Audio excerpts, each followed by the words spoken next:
Which team is a bigger disaster right now? The Mets, the Red Sox, or the Phillies? That is what we're going to answer in today's video. Somehow, someway, these three teams are all a disaster in completely different ways, and yet three of the highest spending teams, three of the teams with the biggest expectations coming into the season, are absolutely horrible in complete and utter free fall. Before we get going into this, make sure you guys subscribe to the Windup over on YouTube so you see the video version of this. And if you're listening to us, Apple Podcasts, Spotify, Google, drop us a rating, drop us a review, download, and subscribe. But first, we want to give a quick shout out to today's sponsor, SeatGeek. Baseball season is here, the NBA playoffs are rolling, the World Cup is right around the corner, and if you're anything like us, you're going to want to be at those games, which means you need tickets.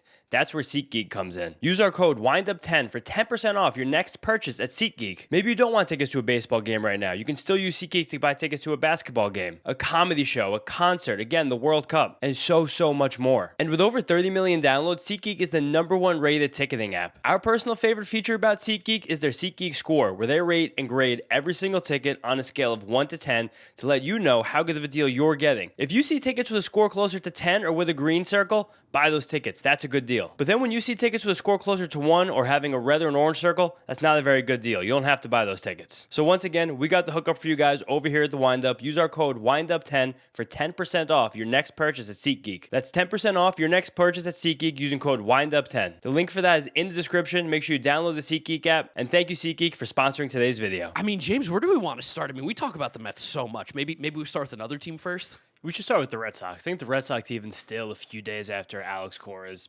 shocking firing that happened after a 17-1 victory on a Saturday afternoon, they're still very much the top of most baseball fans' minds right now, just because you can't even believe, one, seems like the decision-making process by Craig Breslow to get to this point, and then two, the fallout, the mutiny, if you will, and the little tidbits of details that we keep getting, the breadcrumbs left by seems like players and beat writers and everything about how just unbelievably shocking this entire situation has become. Yeah, I think like organizationally of the three, it feels like not that the Red Sox are much worse than the Mets right now, but that they are worse. Like this is the worst organizational mess right now because you have the owner, John Henry, who has been horrendous for years now. That's why they traded Mookie Betts. Seems like everybody in the city of Boston and the organization might hate this guy, and it's for good reason. He's clearly not putting his assets and funding and time into the Boston Red Sox right now. He's focusing a little bit more on Liverpool and his other assets that he has, which has got to be annoying. And he also is an absolute coward. He's making a lot of this decision-making and then not even speaking to the media, making Sam Kennedy eat the crow. Like, it's pretty horrible that your owner is doing this stuff. And then on top of it, you do have Craig Breslow, who seemingly can't get out of his own way, makes every wrong decision possible. Like, even in a trade right now, where getting rid of Rafael Devers' contract actually looked like it was great, he somehow botched it because the prospect that he got back in there, he traded to the Dodgers, and he's one of the best prospects in baseball right now. It's not even about the player return when you think about like the malfeasance of the Devers trade right now. That Red Sox situation with Devers, and that did feel like a little bit of Breslow, a tiny bit of Cora as well, came down to communication into the way they were treating the players specifically. And again, it seems like Craig Breslow has learned nothing. No, because he's bad. Apparently, and these are reports that come out from guys like Chris Cotillo and other people, Tim Healy in the Red Sox locker room, is that Craig Breslow went in there and told the players, this decision has nothing to do with you. Don't care about it. Garrett Whitlock told Tim Healy, they made it very clear that we get paid to play baseball. We need to just focus on playing baseball.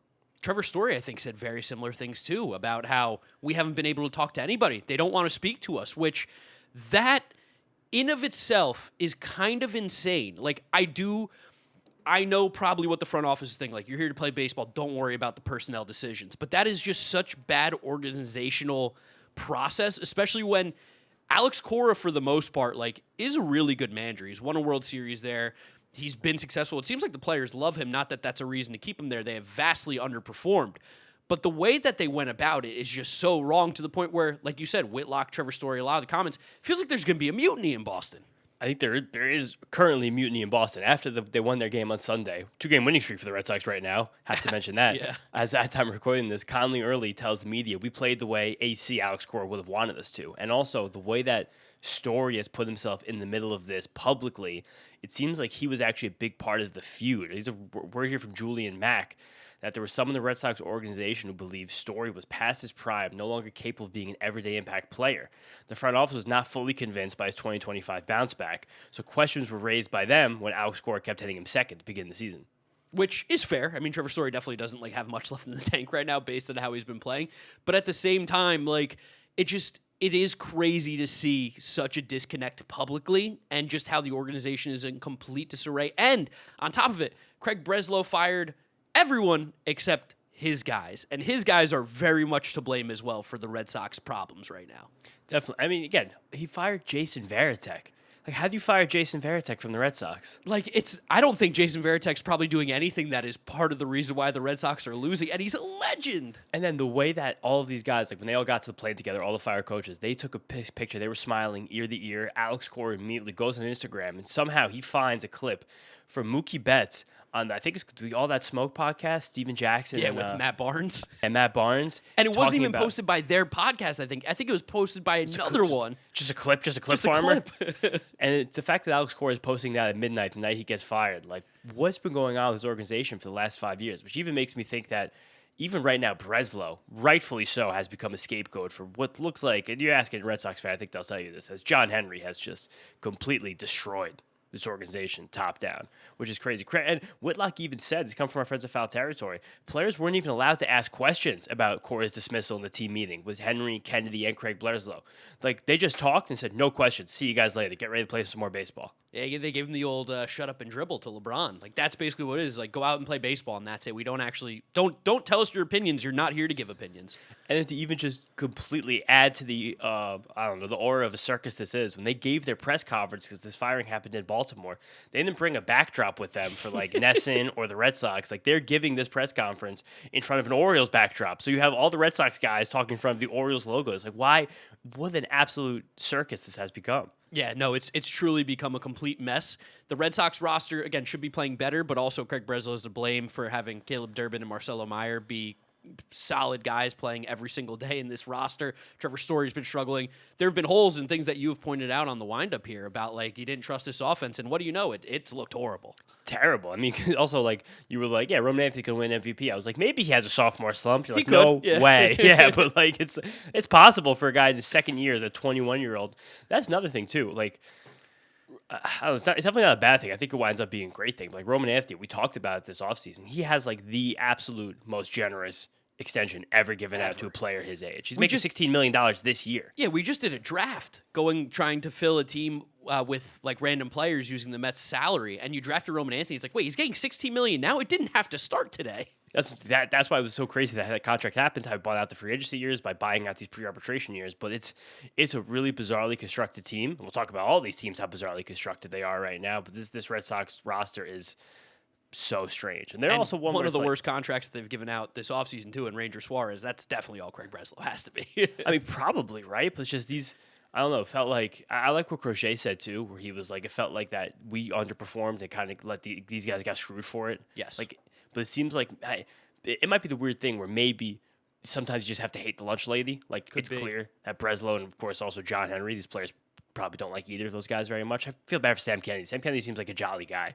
He's getting the shit end of the stick on this too, but they maybe just have to hate him so they can all get back together. Yeah, united hatred makes them stronger, maybe. Yeah, the quote of this though, is Rob Bradford. Oh, quote, yeah. A text from a former Red Sox player summed up Saturday's moves. It's like shitting your pants and changing your shirt. And a lot of people have replied and quote tweeted. They were that sounds like Dustin Pedroia. That does sound like Dustin Pedroia. Feels like Dustin Pedroia right there. It's either him or Big Papi. I feel like those are the two guys who would say something like that. He's got one too. Story went to Tim Healy and goes, it's up in the air where the direction of this franchise is. That's crazy. That's crazy for a team that everyone else in baseball thought they knew the direction. The team doesn't know the direction.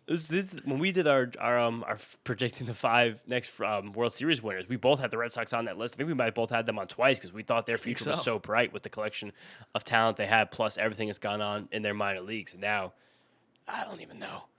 It's an absolute mess. All right, shall we talk about the next biggest mess in baseball? Yeah, I guess we'll do Mets quick. Yeah, we'll talk about the Mets quick, not too long. If you want to hear more from us, you can look at the Mets Stuff podcast where we did a full hour yesterday about it. But as much as the Red Sox are a complete circus, the Mets are getting pretty close to that right now. The Mets are close to it, but it's almost like a longing. Like we talked about how much we'd love a mutiny on this team just because we'd like any kind of fire. Like the fact these Red Sox players have banded together again.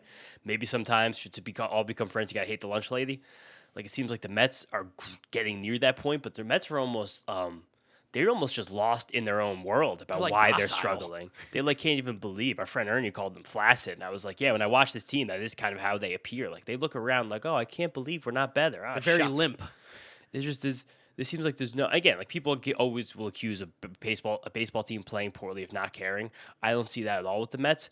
I just see them not putting their energy or their emotions in the right places to figure this stuff out. Yeah, I think that the not caring is really more so of no fixes have been made. No changes have been physically seen that have been made. And I think that's where people can kind of go with the not caring, because if you see the Mets keep doing the exact same thing over and over again, and then you go, we've lost 15 of 17, maybe it's time to change something up, guys. Maybe it's time to do something differently. Like the hitting approach, probably not going to work. It seems like the teams have figured out what you guys are doing. You need to make an adjustment. They have not yet done so. But also at the same time, and this is similar to the conversation with the Red Sox, the Mets players are playing about as bad as you possibly could on the offensive side. There's almost no production coming from this team at the plate. I think there's some similarities and some dissimilarities with the Red Sox. Where one, you look at the bottom of both of these lineups, you're like, oh, there's a couple black holes here. Like I really wish there were a few more bats at that spot. But the big problem with the Mets is that, especially at the top, like Bo Bichette, who signed here to like kind of basically be the Pete Alonso replacement, who's playing bad himself, making $40 million. He's been one of the worst hitters in baseball. Also, Bo Bichette still has a higher batting average and more RBIs than Pete Alonso. Just want to say that. Put that out there right now, which is crazy. But the fact that right now he's having one of the worst months of his career. And he's a notoriously slow starter. He's a notoriously streaky player. He had one horrible season 2 years ago. He looks almost unplayable right now. And the funny thing is, all the questions about Bo Bichette heading into the season were defense. He looks great at third base right now. At the absolute worst, he's been completely fine. He's a wonderful defender out there right now. He looks like he could really grow as a third base defender, and already looks good, but he can't hit. He lost Juan Soto for 3 weeks. It looked like the team had no idea what to do without him. Now Francisco Lindor is going to be out for 2 months. It is unbelievably shocking how fragile this team became when there were some issues with the guys at the top. Yeah, we traded a bad contract in Brandon Nimmo for a bad contract in Marcus Semien, and Marcus Semien has been 1,000 times worse than we could have ever expected. And now it's like, oh, shit. Well, maybe a bad contract isn't that bad if the guy actually is doing anything. Marcus Semien's not doing anything right now, which is tough. He's playing himself into a role that is soon going to be very, very limited, it feels like, if he keeps it up, where you play against lefties, and that's kind of it at this point. The Mets are in complete and utter free fall because of performance. On top of it, it does seem like there is quite a rift right now between management and the front office, or even management and the other coaches on the staff right now, where there's no cohesion, which is similar-ish to the Red Sox, where it doesn't feel like a cohesion between players in the front office. Now it's the front office and the guys who are making the decisions on the field every single day, and that's a huge problem. The similarity is probably that there are favorites in the coaching staff of the front office and possibly not favorites, where this was another one. This is from Gabriel Starr, just going back to the Red Sox. There's no account. This is from an active Red Sox player who remained anonymous. There's no accountability on Breslo's part. He fires everyone but his pitching coaches. 7 coaches, he should just fire himself. And it seems like similarly, when the Mets went into this season, last year there was a huge coaching exodus of everybody on the staff after their disastrous last 3 months of the season, besides Carlos Mendoza. He was retained, but on the last year of his contract without any kind of extension given. So it's a very clear indication to everybody, don't trust this guy. Don't want to commit to him any longer. Don't even, for Steve Cohen with $20 billion, don't even want to give him an extra $1 million just to make sure everyone else feels secure with him for the next year. We're going to hire a bunch of other coaches who smell blood in the water, and then I guess we're favoring them, but then we also still have this other guy. It just seems like there's no way at all any of these guys are on the same page. They might even purposely be on different pages. Like, it feels like with the Red Sox, it's a player mutiny against the organization. With the Mets, it feels like it's a coaching mutiny against the other coach that's there right now. And part of the struggle could be trickling down to the players, because there might be such a disconnect within the guys who are actually on the bench, supposed to be working together to make this team better. It feels like there could be some strife there that's causing these issues. And this is one of the exact problems that hurt the Mets at times last season, when they had 2 different hitting coaches who had been retained by 2 different front office regimes, who'd both been with the organization for Eric Chavez's extended period of time. and Danny Barnes a decent amount of time. No, it's not Danny Barnes. The guy's still there. Jeremy Barnes. Jeremy Barnes. Sorry for Danny Barnes. He's still with the organization. But Maybe that's also a problem. apparently it was like a mom and dad situation where one guy had one hitting philosophy, one guy had another hitting philosophy. So if you didn't like one coach was saying, you just go to the other coach and hear what you wanted to say. So then you got kind of, even though the Mets team hit really well by the end of last year, where this year it feels like, oh, here's Maverick coach, and here are all the coaches kind of working together. It's like, who do you want to go to? And it's all is underscored by the fact that David Stearns did build a flawed roster. I don't think it's as flawed as some people right now, especially in a lot of the New York media are making it appear to be. A lot of hindsight 2020 people, lots of Monday morning quarterbacks who love this roster on March 27th and hate it on April 27th, but it's a consistent threading the needle that seems like David Stern tries to do with this Mets team that just puts them behind the eight ball most days. That doesn't make sense. Like, we won't get into the nitty-gritty of it because, again, this is very, very deep minutia Mets stuff about the threading the needle, but, like, there are roster manipulation things. There are decisions that are being made. There are moves made in the offseason where it does feel like at times David Stearns is trying to thread the needle to a point where it's like, dude, you have unlimited money. Like, let's be smart about it still, but you don't need to actually thread this needle as much as you are.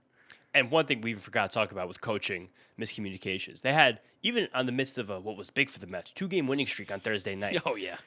They had their closer, Devin Williams, who kind of technically, I guess, still is their closer. He's It their remains to closer be still. seen. Run in from the bullpen. His light show was playing in the stadium, but Huáscar Brazoban, who completed the 8th inning, crossed the line and went back out to the mound. There was a miscommunication even among the manager and the pitching coaches and the guy in the bullpen and the guy who was on the mound of who was actually going to begin that 9th inning pitching. And part of it, they said, was like the language barrier with Huáscar Brazoban. We have a manager whose first language is Spanish. Bilingual manager. That cannot happen. We have many coaches on the staff that speak Spanish. That can't happen. And I don't know, like both these Mets and Red Sox team, it seemed like the future was so bright heading into the year. Both still, I think, have some of the better farm systems in baseball. Yes. The Mets have more top-end talent who are graduating. The Red Sox have a depth of system that is still incredible, and that's still credit to, I guess, possibly even more Chaim Bloom than Craig Breslow is with the organization now. But it's amazing how far both these teams have kind of turned the wrong direction thus far. On the flip side... Yeah, because here's what I'll say about those two teams. I think there's an easier way out right now. On the flip side, the Phillies are very late stage Dave Dombrowski, what he does. And it is getting to that point where we saw it with the Red Sox. We saw it with the Tigers. This could be the year that sinks them for a couple to get like a fresh restart coming. But this is Dave Dombrowski. This is what he does. Every single time he leaves a place, it's on fire when he walks away. Oh, he to his credit, and I'll say this, I kind of do fucking love it a little bit. He goes, oh, if I'm going to get fired, I am fucking over the next guy that's coming too. Especially, why would he change? Because he keeps getting jobs and he keeps competing for championships. So it's like, if this is what you want to try for a little while, it works for a little while. But the Phillies, very different than the Mets and the Red Sox, how they got into this mess. Where I think they tried to do a couple more changes. Where the Red Sox last year, they traded Rafael Devers. That was a shocking move. And then you bring in Bregman, which kind of alienates Devers. And then you botch re-signing Bregman when the Mets, where the Mets let franchise icons Pete Alonso and Edwin Diaz sign elsewhere. And both might Brandon be and traded Brandon Nimmo purposefully, who, out of those three guys, you still might have 3 of the 20 worst contracts in baseball between Alonso, Diaz, and Nimmo, so at least there's some still shreds of process. The Phillies, for 3 years in a row, said, fuck it, we're running it back, we're running it back, we're running it back, we're running it back, we're trading our prospects, we're giving huge money to old players. Aaron Nola, another guy who's going to be in the mix for one of the worst contracts in baseball. Bryce Harper's a fat deal, it goes for a lot longer. Trey Turner signed until he's 41 years old. Kyle Schwarber just inked a 5-year deal this offseason. Now he's having a season that looks more like the Kyle Schwarber of 2 years ago, than the Kyle Schwarber of 3 years ago now, than the Kyle Schwarber of last year. And on top of all of that, they tried to give Bo Bichette a 7-year deal. Yeah, I mean... Mets might have bailed them out. Yeah, Mets might have saved him, although, I mean, he's still better than Alec Boehm. Right now, no one's worse than Alec Boehm. Alec Boehm is right now one of the worst hitters through a month in baseball history. And to his defense, he seems to also be going through some stuff off the field that's got to be completely fucking with him. Suing your parents has to be one of the worst feelings on the planet. But again, at the same time, what's going on with Boehm right now off the field sucks, and it sucks that you guys are going through that. You gave a shot across the bow if you were Dave Dombrowski in the Phillies this offseason. You told both Alec Boehm and Bryson Stott, one of you guys suck. You guys suck so bad. We want to sign another monster contract to a very proven player to replace. We don't even know which of you guys he's replacing, but he's replacing one of you. We think no matter what, playing a new position, he'll be better. Also, for the batting average people out there, Bryson Stott is a 260. Oh, no, that's a BABIP. Never mind. It's 220 average. So I'll take that one back. But those two guys right now are two of the and this is not being hyperbolic, it's not No. being dramatic. They're two of the worst hitters in baseball right now, and it Yeah. doesn't seem like there's any salvation for either of them. No, the Phillies are in complete and utter free fall. And again, like Kyle Schwarber, Bryce Harper, still hitting. They're not slowing down really anytime soon. It's not Kyle Schwarber level last year, but those numbers you'll still take. Like, it is not falling on Harper or Schwarber right now. It is the rest of this roster, including Trey Turner, who's not playing very well right now either. It's falling on these guys, the rest of the team, and that's one of the things that me and you both criticized the Phillies coming into the year is like, you tried it again with the same roster. We know this team can't work, and you're going to be another year older. I don't know how, why, what the reasoning was behind running it back with the exact same team. And it's not even running it back with the exact same team this offseason. It's the way they've had this unbelievable commitment to similar guys over the last few years, where when they missed Bo Bichette, they gave an emergency contract to JT Realmuto. Yeah, which was crazy. Who, again, he still looks acceptable, but JT Realmuto right now is like a good defensive, slap-hitting catcher. And what do you know? The 35-year-old catcher's hurt. Yeah, right. And then also at the same time, like, you gave the monster deal to Aaron Nola a few years ago. That was one that we liked at the time. That was one I was very wrong about. He looks so ridiculously bad going on 2 straight years. Like, it's terrifying. If guys who are throwing 95 right now are actually throwing 90, then what does Aaron Nola, who throws 90, he must be throwing 85, right? Aaron Nola's throwing 85. Get me in the box against him. I legitimately think we could both get a hit if he's throwing 85. I could smack one around. But then similarly, again, I think this is a guy that is almost guaranteed to level out, but the beginning of the season has been so disastrous. Like, Jesus Luzardo heading into the season, we all knew Jesus Luzardo was a pitcher with an unbelievable potential, but he has huge shortcomings, especially against right-handed batters. And The Phillies even saw it last year. saw it, case in point, last year. You got the entire Jesus Luzardo experience, and you paid him a relatively above market rate contract when you did not need to give him an extension yet. No. Like, I think he got paid so much money that kind of screwed the Mets over trying to re-sign Freddie Peralta, but it was. Even to the money talk, Christopher Sanchez is awesome. He's incredible. This is not his fault at all.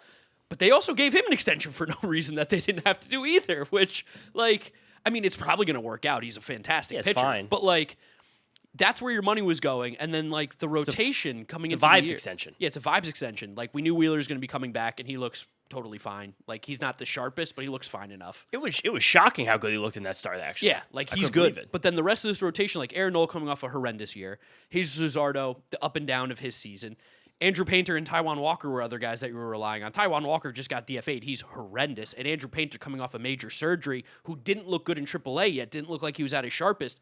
This team came into the season and had, again, issues, and they didn't really address them at all. No. When you look at the Phillies lineup all season last year and every single game this year, once you get to the 4-hitter, you're like, oh, this is over. You're like, this guy might not be a major leaguer. It almost makes it amazing how many games they won last year. I guess the pitching was so good and so consistent, but there was a big question about Wheeler, which I think he actually shocking did answer some of them that first game back. The fastball was 90. Was he fucking with us when he was in the minor leagues? He was 92. Maybe he was trying to give the boy something to get hyped up for when he came back, but it's bizarre. Also, it's sad, but Ryan Kirkring's head's not been in the right spot this season. No shot. It feels like what happened last year is sticking with him a little bit. It kind of feels like the way that series went is stuck with his team a little bit. Sometimes when you have the consistent failures that the Phillies have, and it's kind of similar to what we said with the Mets too, of just constantly falling short, it might just fuck with you. It might just do something in your brain that it's always in the back of your mind of what the hell happened? It feels like this team is almost still thinking about what happened last year. This team might still be thinking about what happened against the Diamondbacks. Might be thinking about what happened against the Mets. Well, it's a lot of failure one after another. And again, very different to what happened with the Mets, where they were we just experienced tremendous failure. Let's reset. Let's try and reset these guys' minds. But they possibly may not have had the right manager in place, or just the right mix of players or personalities in place, the right mix of player talents in place. It hasn't gelled. It's done the opposite of gelling right now. It's oil and water. Where the Phillies, it feels like these guys just staring at each other oh, yeah, maybe this is still 2023 if we think really hard about it. Yeah, honestly, thank God for the Mets and Red Sox. It's the Phillies, everyone knows they're struggling, but if the Mets and Red Sox not getting even close, and even the people online talking about, I saw Ross Stripling basically have one of the most sneaky bad takes ever about how he just trusts the Phillies to get out of this more than the Mets because of their makeup and the players and everything. Why?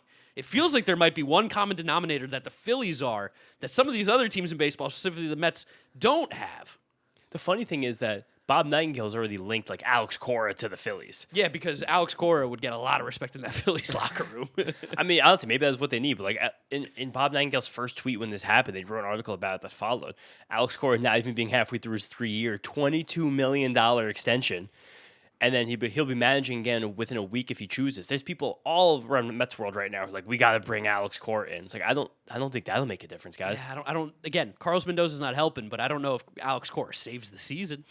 Jason Varitek had been a member of the Red Sox organization for 30 years. Yeah, 30. that's a long time. He got drafted. He's been coaching since 30 years. Craig Breslow's like, get out of here. He only played for the Red Sox, right? Varitek never made it to another team, I don't think. No, he was drafted by the Red Sox. I think out of high school. No, he was a college baseball player. He was Georgia Tech. Georgia Tech, yeah. Georgia Tech College catching factory. Yeah, they really are. And he was a late call up too in his career. But like at the end of the day, it's funny. You can find so many different issues with these teams, and they all suck. And that's the crazy part of this is these are 3 teams that not only shouldn't suck, shouldn't even be 500 teams. These are teams that were expected to be competing as some of the best teams in all of baseball, and all 3 of them are finding themselves in the cellar right now of their divisions. And again, you guys are going to accuse bias, but I'll say this at the same time. Both of these things I'm about to say are true. I think of all 3 of these teams, I think the Phillies actually do have the best chance to claw out. I also think out of all the 3 of these teams, the Phillies by far have the worst future ahead of them. Yes. I'll give you that. That's fair. Right? I can get behind that one. I Because think the Phillies have the best chance to make the playoffs out of this trio, and I think the Phillies also, 3 years down the line, will by far be in the worst situation out of this trio. oh yeah, there's a really good chance that like if it doesn't happen this year, it will not ever happen. And right now, you have you're 9-19, so it might not happen. Might not happen. Their chance to make the postseason is 14.2% right now, which Fangraphs, I got 33%. okay, that's on baseball. This is Baseball Reference versus Fangraphs. Okay, there you go. And the Mets are 32%. What are the Red Sox? The Red Sox are. Wait, tell me what the Mets are on Baseball Reference. Okay, I'll look up Mets Baseball Reference. So Phillies were 14.2%. Good YouTube podcasting right here. Mets are 3.8%. Red Sox here at 35%. Not that different from the Blue Jays. And the Red Sox on Baseball Reference are 54.8%. They've got a lot of faith in the Red Sox. Why do they like the Red Sox so much? The hell? Why is that so high? I don't like any of those percentages we just gave. But, I mean, you guys tell us in the comments. Which of these teams do you think are the worst? Does any team have a chance to make the playoffs? How biased are we saying the Phillies are this bad, but I think they suck? They are. That team's not good. I think they're all bad right now. Yeah, they're all really bad, and for all different reasons. But let us know in the comment section. Don't forget to subscribe to the Windup for more baseball content, and go check out the podcast, Apple Podcasts, Spotify, wherever you find them. Drop us a rating, drop us a review, download, and subscribe. That's it. Thank you guys for watching. We'll catch you on the next one. Peace out.